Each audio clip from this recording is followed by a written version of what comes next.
In the beginning of 2020, we found ourselves in an unparalleled public health emergency with the coronavirus outbreak. And with this emergency, like many others, nurses were on the front lines, showing up in a myriad of ways to serve patients in their communities. Though COVID-19 isn't over, the U.S. is finally moving out of the pandemic phase.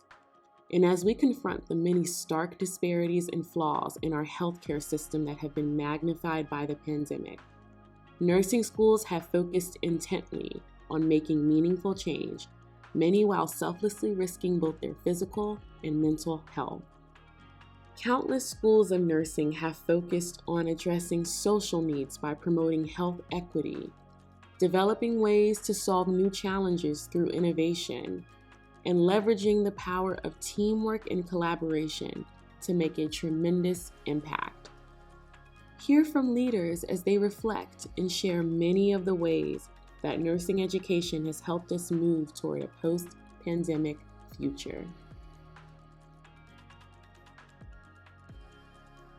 The experiences of the last 2 years, the global COVID pandemic, the glaring inequities that became too hard to ignore as a result of the pandemic, the killing of George Floyd, the continued assaults on our democracy, and the degradation of people of color and LGBTQ individuals. National and global events during the past 2 years have highlighted issues of health inequity. Educators in the health professions must create learning environments where future providers learn how to not only treat disease, but to recognize and reconcile inequities and address structural racism. How can that happen when not all phenomenal clinicians receive the requisite skills to become educators needed to teach in today's classroom? What are the critical student learning strategies for recognizing and reconciling inequities and addressing racism? Chamberlain has used culturally responsive and social justice frameworks to reset programs and graduate change agents. Our curriculum is informed by a social mission philosophy and the tenets of multicultural education that empowers educators to teach and evaluate learning using a multicultural lens that cultivates the academic success for all students, and to create learning environments that address historical and contemporary issues that undermine efforts to advance health equity. We at Aspen University view and recognize current and historical injustices as essential considerations for advancing health equity. Aspen's nursing curriculum, course content, and associated learning goals are based upon the American Association of Colleges of Nursing's essentials, for which address in part aspects of health inequities and inequalities such as social determinants of health, health disparities, and social justice. We have intentionally diversified our leadership and faculty based upon the National League for Nursing's goals to promote, recruit, and retain a population of nurses and nurse educators who mirror the diversification and the diversity of the nation and those more vulnerable populations in terms of healthcare issues. Working to address health inequities is nothing new for Penn Nursing. In the last 2 years, we've had deliberate conversations across our school to re-examine and reevaluate to dismantle processes that, regardless of intention, create inequities. Our ADOS LGBTQ Health Initiative is a university-wide initiative led by the School of Nursing. This academic social entrepreneurship lab has the goal of proposing innovative research that considers factors associated with health among LGBTQ+ populations to create a space that brings together different voices and perspectives to train students to think about creative solutions to improve LGBTQ health and to catalyze evidence-based strategies and programs focused on health issues for this group. So what are we doing to address health inequities? We're increasing the diversity of the nursing workforce. At Rutgers School of Nursing, admission to our program at the undergraduate level in particular, I am very proud to state that 60% of our student body are students of color. We graduate approximately 350 undergraduate students, new RNs a year, 60% of which are students of color. So we are increasing the diversity of the nursing workforce in New Jersey. Some of the ways that our school has really been able to employ or use innovation is really in our academic programs, in research, and in our operations. In our academic programs, we have increasingly, we have focused on social and health equity, particularly as it relates to mitigation of social determinants of health. We've also focused on really thinking through how we can deliver our academic programs virtually and how we can more readily use high quality simulation. Some of the real significant efforts that we did were to destigmatize the need to seek care and the importance of practicing self-care behaviors, not only for the students, but for our faculty. Wellness and self-care activities were infused across the curricula, and faculty collaborated to reduce extraneous stressors and student demands. We also initiated a college-wide wellness committee to promote a culture of wellness across our college, and that was new. Membership includes not only staff, students, but we included alumni and faculty. University of Utah College of Nursing has really been able to harness the power of innovation for a safer, healthier future as we work towards moving out of the pandemic. Due to new Utah legislation, many fourth semester pre-licensure students are obtaining a temporary registered nurse apprentice license and working at healthcare institutions. Under the supervision of a registered nurse, APRN, or physician, students are caring for patients, alleviating the strain of nurse workforce shortages, and helping care for patients when healthcare institutions have sustained high census. One of the highlights of our school in terms of innovation has been the creation of what we call the Transition Year Team. The TYT is a group of faculty, staff, and students who have come together to really think about best practices and what is it exactly that we can do moving forward that will allow our school to remain hybrid, and that we will better be able to ensure that our key performance indicators, the excellence that has historically been Doosan, that it continues, but that we actually go about our work in this new context, in a hybrid format. The TYT has also worked extensively on culture and climate, and really trying to communicate to our community that safety and well-being, really sort of fostering resilience, and basically Duke showing that we care about all the members of our community, our faculty, our staff, and our students. The other innovations that we implemented was the college invested in additional use of technology, virtual simulations, and telehealth in preparation for a post-pandemic healthcare environment. Our nurse anesthetist program added a simulation that addressed COVID intubation skill sets. The approach was very different from the normal routine floor and ICU intubations that are non-COVID, and it really expanded the nurse anesthetist skills that include unique airway management and specific airway challenges.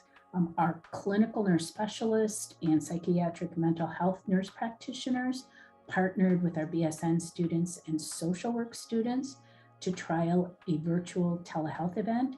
The interprofessional activity used standardized patients to assess care needs and to develop an interprofessional care management plan that incorporated the needs of community healthcare opportunities. UTMB School of Nursing has leveraged collaboration in numerous ways to help move toward a post-pandemic future. We were not only able to leverage and strengthen partnerships that were long-standing prior to the pandemic, but we established new partnerships during the crisis that helps our students, our faculty and staff, and our community. Louisiana State University Health Science Center School of Nursing during the COVID pandemic had the opportunity to partner with Louisiana State University Healthcare Network, along with the School of Allied Health, School of Public Health, and the School of Medicine to deliver vaccination programs not only to the Health Science Center community, but also to the New Orleans greater community. We have challenged our nursing programs to increase enrollment by 600 associate degree nursing students by 2025 as we work to fill the need for registered nurses in the state of Indiana. And we're doing this through collaborating very closely with our practice partners. We found clinically that post-COVID, we had so many nurses on units who were overwhelmed, who were stressed, we were short-staffed, we had a lot of turnover, just as the nation had in COVID. Dedicated educational units, as well as in our final capstone units, there was trouble with getting preceptors for the students or the clinical instructors on the unit. In many of our spaces, we had a newer grad who was precepting a new grad because there wasn't that depth of skill set. So what we moved to was a triad model where we placed a nursing student with those two. So as opposed to having to find some nurse to precept students or to work with students on the DEU, we now had where it was the newer grad with the recent grad and the student, and they functioned together to take care of patients. We found that it brought amazing opportunities for growth because you had everyone sort of contributing at their skill set level, but bringing new info, really working together. So we found it to be very effective and enabled us to keep moving clinically as well. One unique and critical partnership that I would highlight is between a local high school, our School of Nursing, and Higher Up Texas. This partnership plays a crucial role in building the pipeline to the next generation of nurses and healthcare workers. Higher Up Texas teaches life skills to Dickinson High School seniors and continues to work with them after they graduate. Many of the high school students have an interest in a healthcare career. However, they have limited understandings of the process and limited resources to make that a reality. In the fall of 2020, Higher Up Texas and our School of Nursing established a partnership that continues today. As most schools during the pandemic, we had a difficult time obtaining some of our traditional clinical placements for our students. Our need was for appropriate clinical experiences, and Higher Up Texas's need was for knowledge, networks, and mentorship that would help the Higher Up Texas students develop a plan. Because the partnership began in the fall of 2020, it began through emails, phone calls, and many months of Zoom meetings, but resulted in what we now call mini mentoring or multiple intentional nursing interactions.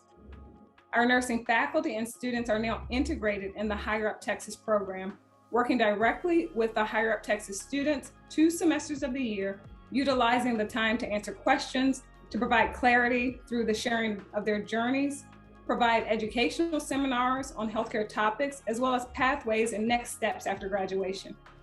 This partnership has proven to be successful as the HUS students who graduate, they not only all graduate with a plan, but they also complete an EKG or a patient care technician certification that positions them to begin working immediately out of high school in healthcare facilities. The executive director of the program shares that the students prior to the program, they used to see the healthcare buildings and even our School of Nursing as just that, buildings.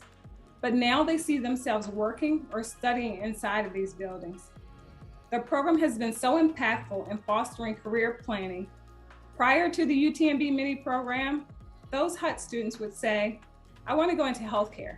But by the end of the program, they would say, I want to be a NICU nurse and then become a nurse practitioner. Long before the onset of COVID-19, the nursing shortage was present, although the pandemic really exacerbated the nursing shortage. We've begun leveraging collaboration through partnerships that have evolved during the pandemic with several of our practice affiliates, and we intend to continue to leverage that form of collaboration as we move to a post-pandemic future. During COVID-19, Ivy Tech Community College worked with partners in 2 different areas of the state to create student nurse apprenticeship programs following state and federal guidelines. Our first nursing graduates from those apprenticeship programs are graduating this month, and they all have nursing positions lined up waiting for them as they start out as licensed nurses. During this pandemic, our nursing students, alongside with our faculty, collaborated with all these schools within the Health Science Center to immunize our internal community and also to serve as the point of distribution for immunizing the New Orleans Police Department, the Levee Board Police Department, and other governmental agencies at the city level.